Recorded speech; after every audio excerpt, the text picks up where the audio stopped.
जय हिंद दोस्तों। चलिए शुरू करते हैं। आज का हम लोग का टॉपिक है जिसका नाम है सिख धर्म। सिख धर्म का उदय कैसे हुआ इसके बारे में हम लोग देखेंगे।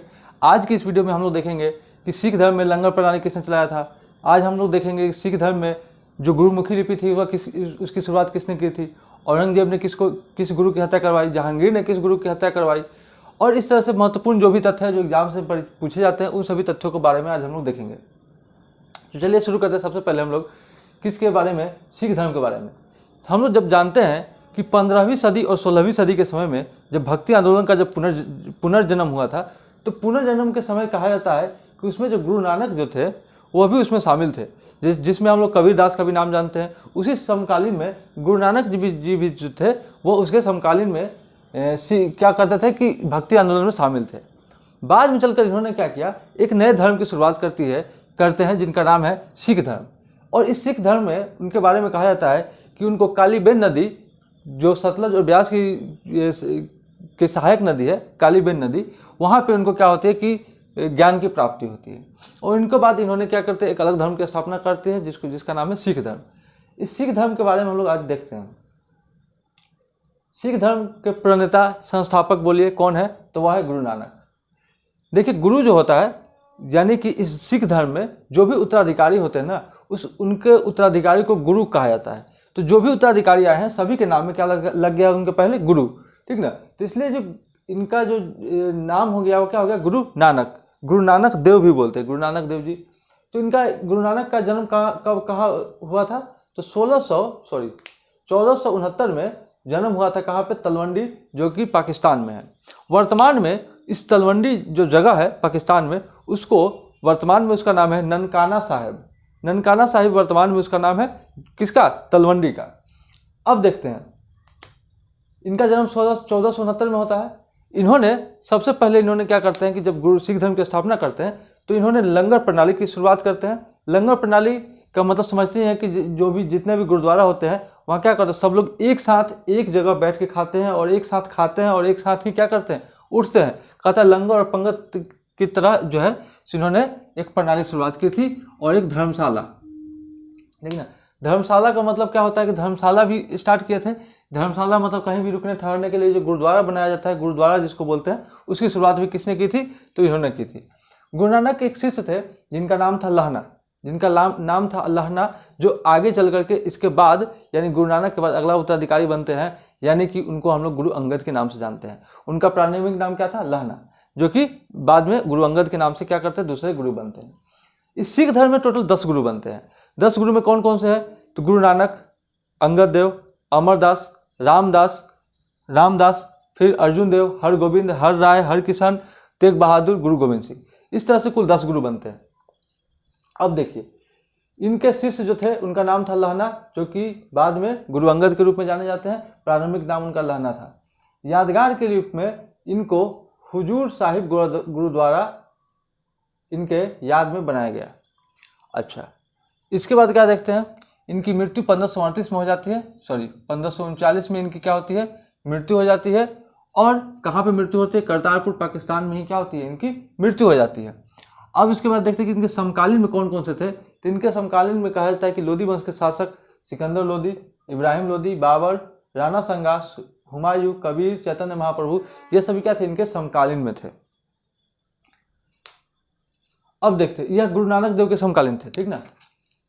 अब देखते हैं कि जब गुरु नानक जी की मृत्यु 1539 में हो जाती है तो इसके बाद जो अगला उत्तराधिकारी बनते हैं, इनके शिष्य ही रहते हैं, जिनका नाम बचपन का नाम या प्रारंभिक नाम लहना होता है। बाद में इनको यह क्या गुरु अंगद के नाम से क्या करते हैं, यह अगला उत्तराधिकारी बनते हैं। और इन्होंने जो प्रथम गुरु नानक देव जी द्वारा जो लंगर व्यवस्था चलाई गई थी, उस व्यवस्था का क्या करते हैं, वो नियमित कर देते हैं। यानी कि यह उसके समय से अभी तक समझिए कि लगता है कि कंटिन्यू ही चलते आ रही है। तो यह लंगर व्यवस्था को क्या किया, नियमित किया। और इन्होंने एक काम क्या किया, इन्होंने क्या किया कि गुरुमुखी लिपि की स्थापना की। जैसे हम लोग जानते हैं कि हिंदी की देवनागरी लिपि, इंग्लिश में जानते हैं रोमन लिपि, ठीक उसी तरह इन्होंने क्या किया, एक गुरुमुखी लिपि की ही एक अलग लिपि की ही क्या करी, शुरुआत की। 1539 में उत्तराधिकारी मतलब गुरु बनते हैं। उसके बाद 1552 में क्या होती है, इनकी मृत्यु हो जाती है। 1552 में मृत्यु होने के बाद जो अगला जो उत्तराधिकारी बनते हैं, अगला जो गुरु बनते हैं, यानी तीसरे नंबर पर जो गुरु बनते हैं वह है अमरदास, गुरु अमरदास। 52 से लेकर के 74 तक क्या करते हैं, या 74 में इनकी तो मृत्यु हो जाती है, 52 से 74 तक ये रहते हैं। इन्होंने क्या करते हैं कि यह जो गद्दी जो है सो गद्दी जो अपना गोविंदवाल में स्थापित करते हैं, यानी पंजाब के क्षेत्र में क्या करते हैं स्थापित करते हैं। वहाँ पे कहा जाता है कि अकबर जो कि इनके समकालीन में था, ये गुरु अमरदास के समय अकबर समकालीन था। तो अकबर क्या करता है कि अकबर एक उदार विचार का व्यक्ति था, वह किसी भी अन्य जाति धर्म में क्या करता था कि हीन भावना से नहीं देखता था।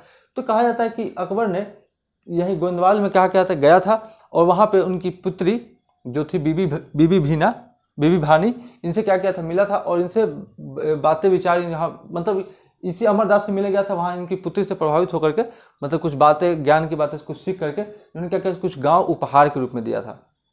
किसको? अमरदास की पुत्री बीबी भानी को।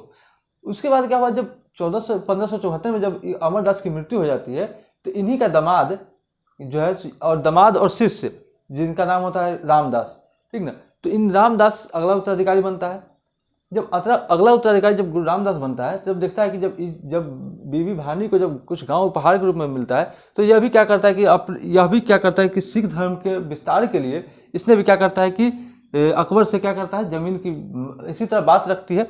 तो अकबर ने इसे 500 बीघा क्या करता है जमीन देता है, ठीक ना, किस लिए? सिख धर्म के मतलब विस्तार के लिए ही। तो इन्होंने क्या किया, उस जो जमीन मिलता है उस जमीन में रामदासपुर या रामदास नगर की स्थापना करता है, क्योंकि इसका नाम भी क्या रहता है रामदास, उसी नाम पर क्या करता है एक नगर की स्थापना करता है। उसी नगर को हम लोग वर्तमान में अमृतसर के नाम से जानते हैं।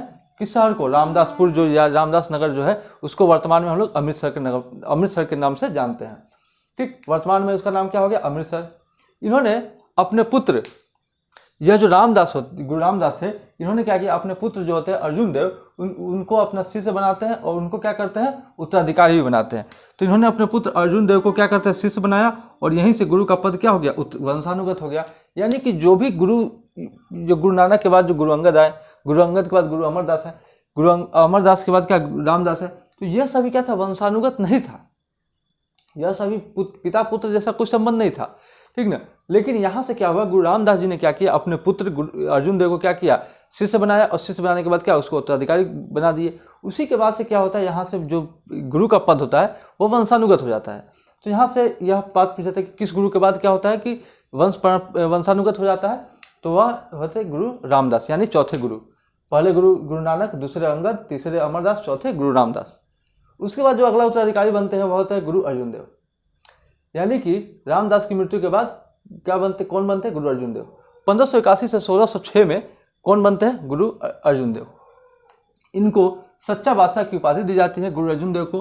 और इन्होंने क्या करते हैं अमृतसर जो शहर की स्थापना इनके पिताजी रामदास जी जो करते हैं, उसी शहर के बीचों बीच में जो तालाब के बीचों बीच में क्या करते हैं एक मंदिर का निर्माण करते हैं, एक गुरुद्वारा कह सकते हैं उसका निर्माण करते हैं, जिसको हम लोग हरमंदिर साहिब के नाम से जानते हैं। उसकी क्या करते हैं स्थापना करते हैं, जिसको वर्तमान में हम लोग किस नाम से जानते हैं? गोल्डन टेम्पल या स्वर्ण मंदिर के नाम से उसको हम लोग जानते हैं। यानी कि अमृतसर में जो हम लोग बोलते हैं गोल्डन टेम्पल, वह किसने बनाया था? अर्जुन देव ने, ठीक। उसके बाद देखते हैं कि यह जब इस मंदिर का इस हरमंदिर साहिब का जब गोल्डन टेम्पल का जब यह निर्माण कर रहे थे, न्यू डाल रहे थे, तो उस समय उन्होंने कादिर संप्रदाय के सूफी संत जो थे, इनका नाम था मियाँ मीर, उनको क्या किया था? आमंत्रित किया था उसमें।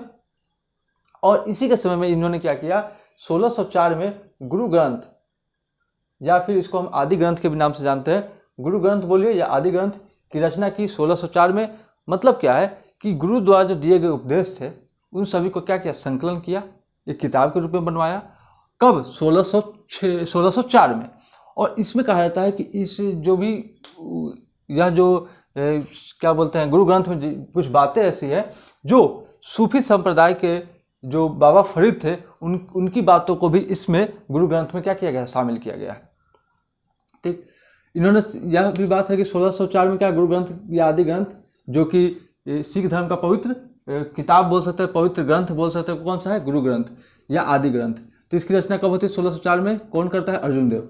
उसके बाद क्या होता है कि अर्जुन देव ने जहांगीर के विद्रोही पुत्र खुसरो, यानी जहांगीर का जो एक पुत्र रहता है खुसरो, वह जहांगीर से कार्य से खुश नहीं रहता है, इसलिए इस खुसरो क्या करता है अपने पिता यानी जहांगीर के कुछ बातों का विरोध करता है, जिससे जहांगीर ने क्या करता है अपने इस खुसरो जो पुत्र होता है उसको विद्रोही घोषित कर देता है। और इस पुत्र खुसरो जो है सो यह कहाँ चला आता है, तो गुरु अर्जुन देव के पास। तो गुरु अर्जुन देव क्या करते हैं, इसको शरण देते हैं।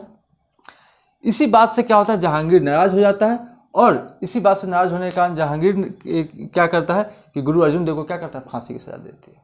यानी कि गुरु अर्जुन देव जो है खुसरो की सहायता करने के कारण, खुसरो को शरण देने के कारण क्या होता है, जहांगीर नाराज हो जाता है। जहांगीर क्या करता है, फांसी की सजा देती है। किसको, गुरु अर्जुन देव को।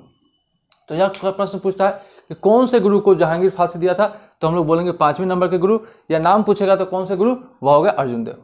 देखिए, पहला तो हो गया गुरु नानक, दूसरा गुरु अंगद, तीसरा गुरु अमरदास, चौथा गुरु रामदास, और 5वां गुरु कौन हो गए, गुरु अर्जुन देव। ठीक, तो इस तरह से क्या होता है कि गुरु अर्जुन देव को फांसी मिल जाता है। उसके बाद उनके पुत्र गुरु हरगोविंद क्या बनते हैं, अगला उत्तराधिकारी बनते हैं। यानी 1606 से 1644 तक ये रहते हैं। 44 में इनकी मृत्यु होती है। इन्होंने क्या करते हैं कि पिता की हत्या के बाद यह क्या करते हैं कि सिख धर्म में क्या करते हैं, एक लड़ाकू सेना तैयार करते हैं। जैसे देखिए, सिखों को एक लड़ाकू सैनिक रूप में क्या करते हैं, तैयार करने का काम कौन करते हैं, गुरु हरगोविंद। और इन्होंने क्या करते हैं, एक अकाल तख्त का निर्माण करते हैं, जिसको हम लोग ईश्वर का सिंहासन बोलते हैं। यह 12 फीट ऊंचा जो है सो ईश्वर का सिंहासन के रूप में यह अकाल तख्त का भी निर्माण करते हैं। और सिखों को एक लड़ाकू और सैनिक के रूप में निर्माण करते हैं। क्यों, क्योंकि इनको अगर अपनी सुरक्षा करना है, अगर युद्ध करना है, अपनी मुख्य रीजन यही था अपनी सुरक्षा के लिए। इनको अगर अपनी सुरक्षा करना है तो एक सैनिक व्यवस्था का होना जरूरी था। और इन्होंने क्या किया, सिख धर्म के लोगों को ही क्या करते हैं, एक सैनिक के रूप में तैयार करना शुरू करते हैं। उनको प्रशिक्षण देने का कार्य शुरू करते हैं। बहुत सारे ऐसा भी होता है कि यह अपने शिष्यों को कहता है कि आप हमें एक घोड़ा दान दीजिए, ठीक ना, जिससे युद्ध में, जो कि युद्ध में काम आएगा। आपके यहाँ अगर कुछ हथियार है तो उसको भी लाइए, जिससे हम लोग क्या करते हैं, उसे प्रशिक्षण कर सकें। और अपनी इस अमृतसर शहर की सुरक्षा के लिए ही इन्होंने क्या करते हैं, अमृतसर के चारों ओर क्या करते हैं, किलाबंदी करवाते हैं। यानी किले का निर्माण करते हैं, चारों पट्टी, चारों दीवारी की घेराबंदी समझिए कि उसका निर्माण कराते हैं। कौन, गुरु हरगोविंद। ठीक, उसके बाद गुरु हरगोविंद की 44 में मृत्यु होती है, 1644 में। उसके बाद उसका पुत्र बनता है गुरु हरराय। कब, 1644 से 1661।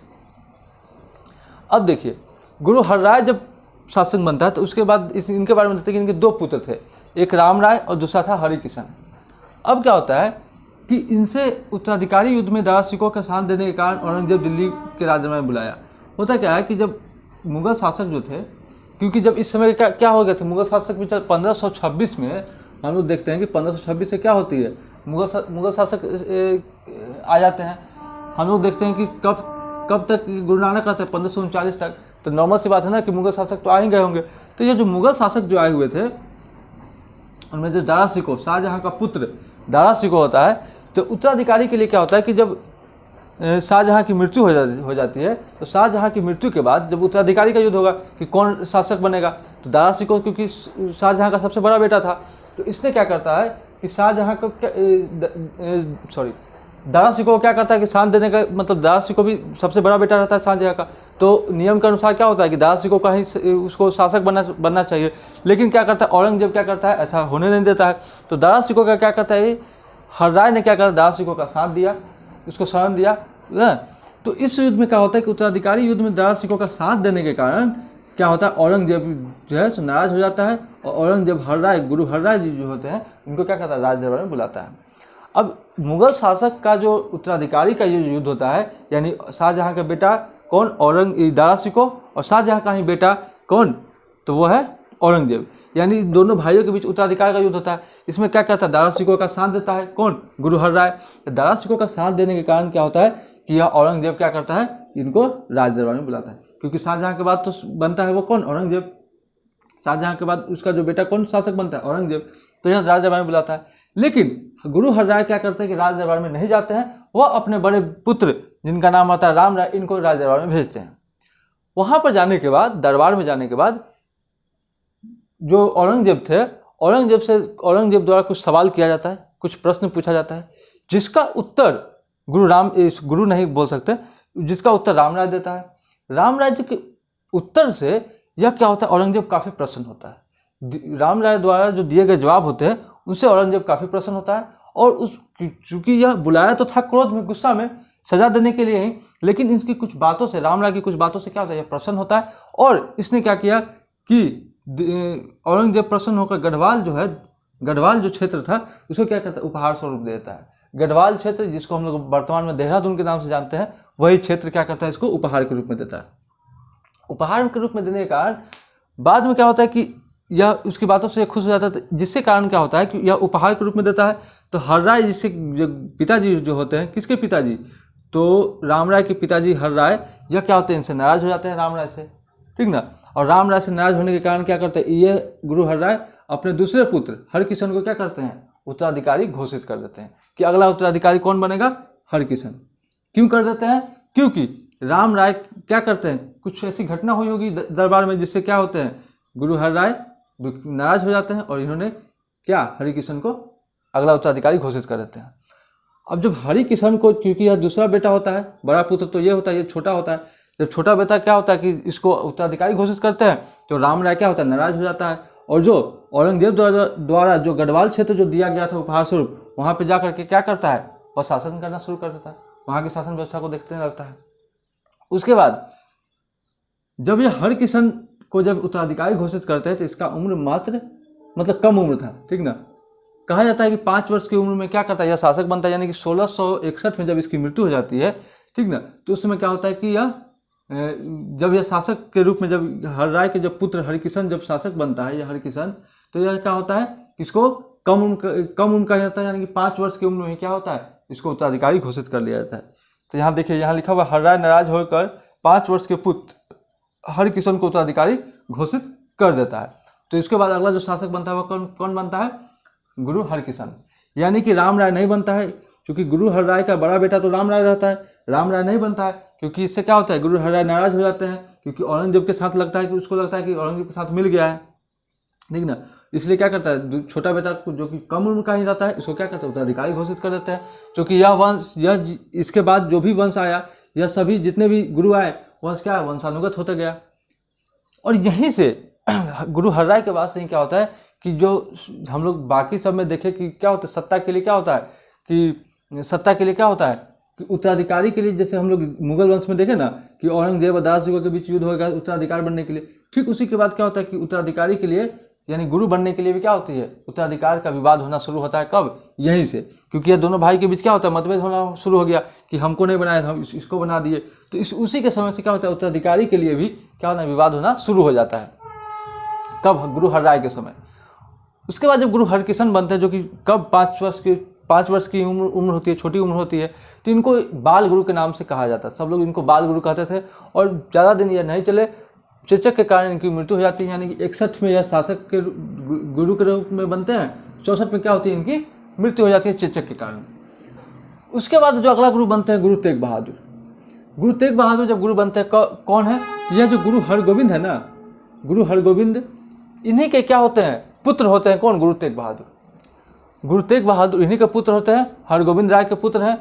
और औरंगजेब की जो नीति होती है, उस समय कौन शासक बनता है, औरंगजेब ही रहता है। औरंगजेब की नीति के कारण क्या होते हैं, वो काफ़ी नाराज होते हैं। औरंगजेब जो है सो सबसे कट्टर हिंदू शासक, मुस्लिम शासक था।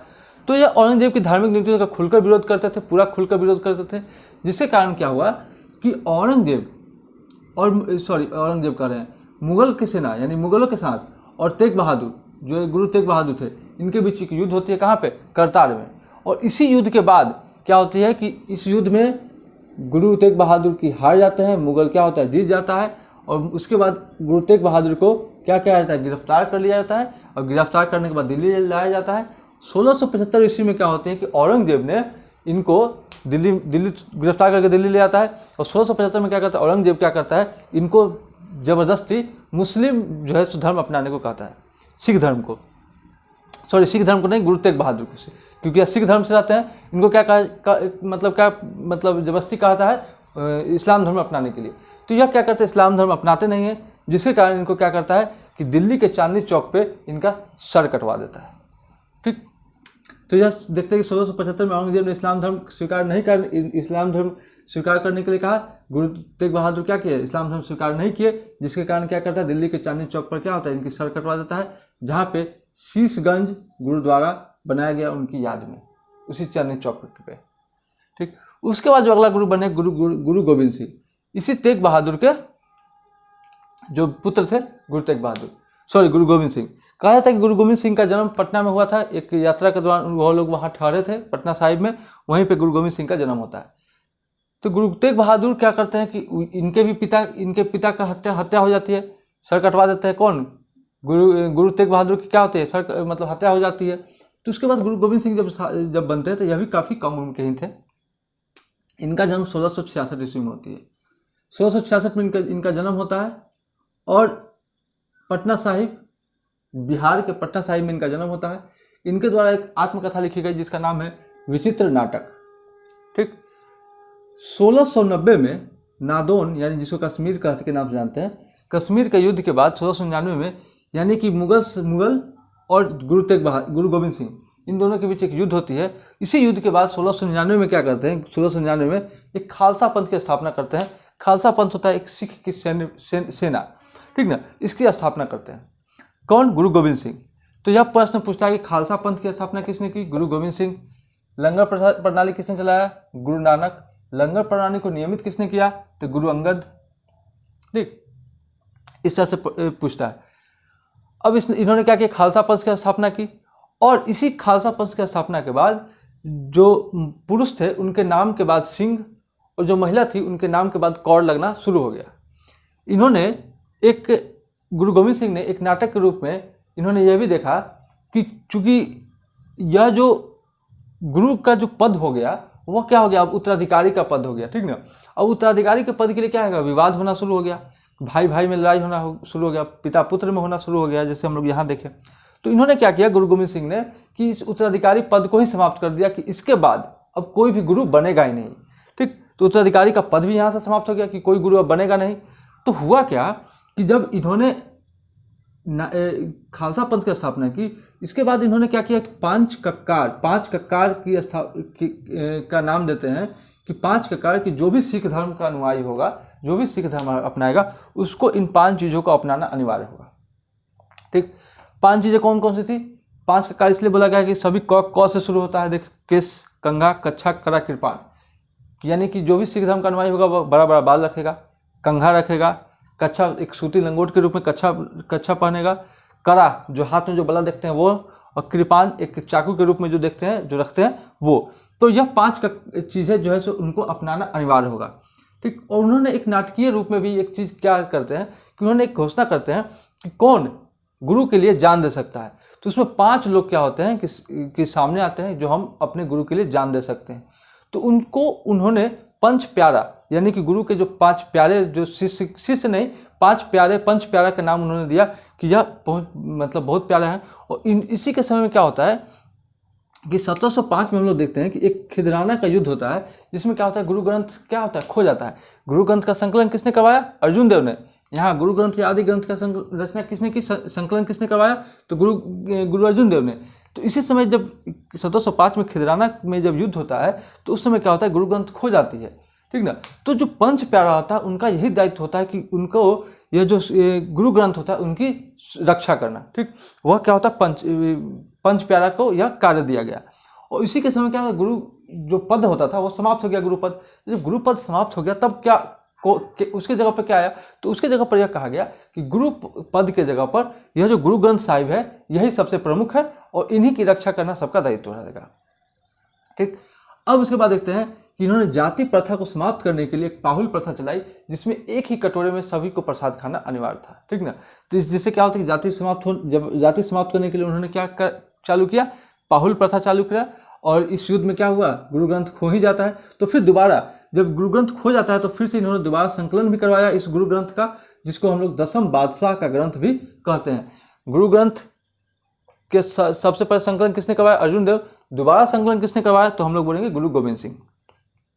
उसके बाद क्या होता है, औरंगजेब का पुत्र होता है बहादुर शाह प्रथम की सहायता के कारण क्या होते, फिर क्या होता है कि औरंगजेब की मृत्यु के बाद उत्तराधिकारी का युद्ध होता है, जिसमें क्या होता है, बहादुर शाह प्रथम की सहायता करने के कारण क्या होता है, 1708 में होता क्या है कि जब औरंगजेब की मृत्यु हो जाती है तो फिर क्या होता है, उत्तराधिकारी का युद्ध होना शुरू होता है। कोई भी शासक मरता है तो भाई भाई में लड़ाई होना शुरू होता है उत्तराधिकारी के लिए।